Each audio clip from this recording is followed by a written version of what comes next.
सभापति महोदया, बहुत बहुत धन्यवाद। आपने मुझे आज वित्त विधेयक 2025 पे अपनी बात रखने का अवसर दिया। मैं धन्यवाद करना चाहता हूं अपने राष्ट्रीय अध्यक्ष माननीय अखिलेश जी का, जिन्होंने मुझे ये अवसर दिया, और मैं आभार प्रकट करता हूं आंवला की महान जनता का, जिसने हमको यहां भेजा। मान्यवर, जब से ये भाजपा की सरकार आई है, लगातार एक नारे पे बहुत जोर दिया जा रहा है, सबका साथ सबका विकास।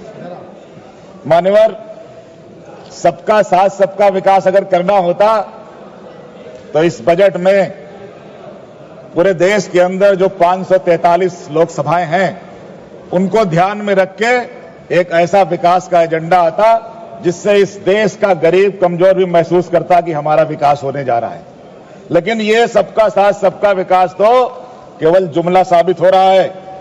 और हमारी वित्त मंत्री महोदया के बारे में मैं कहूंगा कि सीधा साधा डाकिया जादू करे महान, एक ही थैले में भरे आंसू और नुकसान। मैं माननीय वित्त मंत्री जी से कहना चाहूंगा कि पीडीए के लोगों को, जो पिछड़े दलित हैं, उनको रुलाना बंद करें। उनके लिए ऐसे दरवाजे खोलें कि उनका विकास हो। बजट सब बनाते समय अगर ऐसा ध्यान नहीं रखा जाएगा तो फिर इस देश को विकसित भारत कैसे बनाएंगे आप? मान्यवर, हमारे देश के अंदर टैक्स का बहुत बड़ा बोझ है। जब देखा जाए तो हम सभी भारतवासी प्रत्यक्ष अप्रत्यक्ष कर भुगतान करते रहते हैं। उदाहरण के लिए, किसी व्यक्ति ने अगर एक साल में 15 लाख रुपए की कमाई की तो उस आमदनी पे इनकम टैक्स दिया। टैक्स देने के बाद जो पैसा बचा, वही पैसा हम साल भर लोग खर्च करते हैं, और उसके बाद हर जगह हमको जीएसटी देनी पड़ती है, रोड टैक्स देना पड़ता है। जब हम गाड़ी खरीदते हैं तो टैक्स देना पड़ता है, जब पंजीकरण कराते हैं तब भी टैक्स देना पड़ता है, और जब हम रोड पे चलते हैं तब भी हमको टैक्स देना पड़ता है। मान्यवर, इस तरह से अगर देखा जाए तो आमदनी का लगभग 50% तो पैसा टैक्स में जा रहा है। इस टैक्स को ठीक करने की आवश्यकता है।